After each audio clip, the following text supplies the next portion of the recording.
Hello guys, আসসালামু আলাইকুম। কি অবস্থা আপনাদের? আলহামদুলিল্লাহ ভালো আছি আপনাদের দোয়ায়। দেখেন কোথায় গেছি ঘুরতে।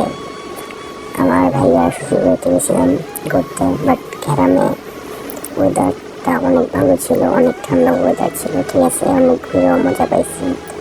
বাট এখন ঘুমাতে উঠতে যাচ্ছি আমরা গোসল করতে, আমি ভাইয়া আর ভাবি। সাথেই থাকুন, ভিডিওটা অনেক মজাদার একটা ভিডিও হয়ে যাচ্ছে। যাচ্ছি গোসল করতে আমরা, ওয়েদারটাও দেখতেছেন মাশাআল্লাহ অনেক সুন্দর, মাথা নষ্ট।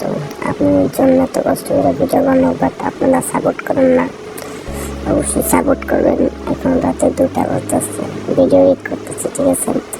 অবশ্যই আমাকে সাপোর্ট করবেন, আমার পাশে থাকবেন, ঠিক আছে।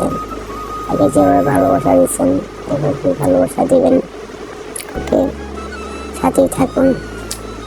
দেখেন গাইস, কত বাতাস, অনেক বাতাস, ঠান্ডা বাতাস, অনেক ভালো লাগতেছে। লুঙ্গি গিলি ভাই কাছে দিলাম, আমি ভাই তুমি ধরো লুঙ্গির গামছাটা আমার, আমি ভালো মতন ভিডিওটা বানাই। ভাই আর ভাবি তো আমার রাইকেই চলে যেতেছিল।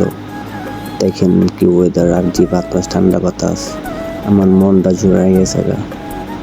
অনেক ভালো লাগছে আমার ভিডিও, অনেক কুমিল্লা। গাইস আমার সাথেই থাকুন, সামনে একটা সুন্দর ওয়েদার দেখেন। গাছ দেখেন, গাছগুলি কত বাতাস, ঠান্ডা বাতাস, জ্যাম বেশি পড়েছে আমাদের জায়গায়। এখানে আমরা ঘুমিয়ে পড়বো, বাট আর ভালো লাগলো না। জায়গাটা সুন্দর ছিল ওয়েদারটা। এই যে এখানে আমরা চাচ্ছিলাম গোসল করতে, বাট এখানে আর করবো না গোসল। কেন করবো না, আপনার ভালো লাগে না। সাপ সুপ থাকলে তো অবস্থা খারাপ হয়ে যাবে, ওই জন্য আবার বললাম না, এখানে করবো না, বাসায় করবো গোসল। চলেন।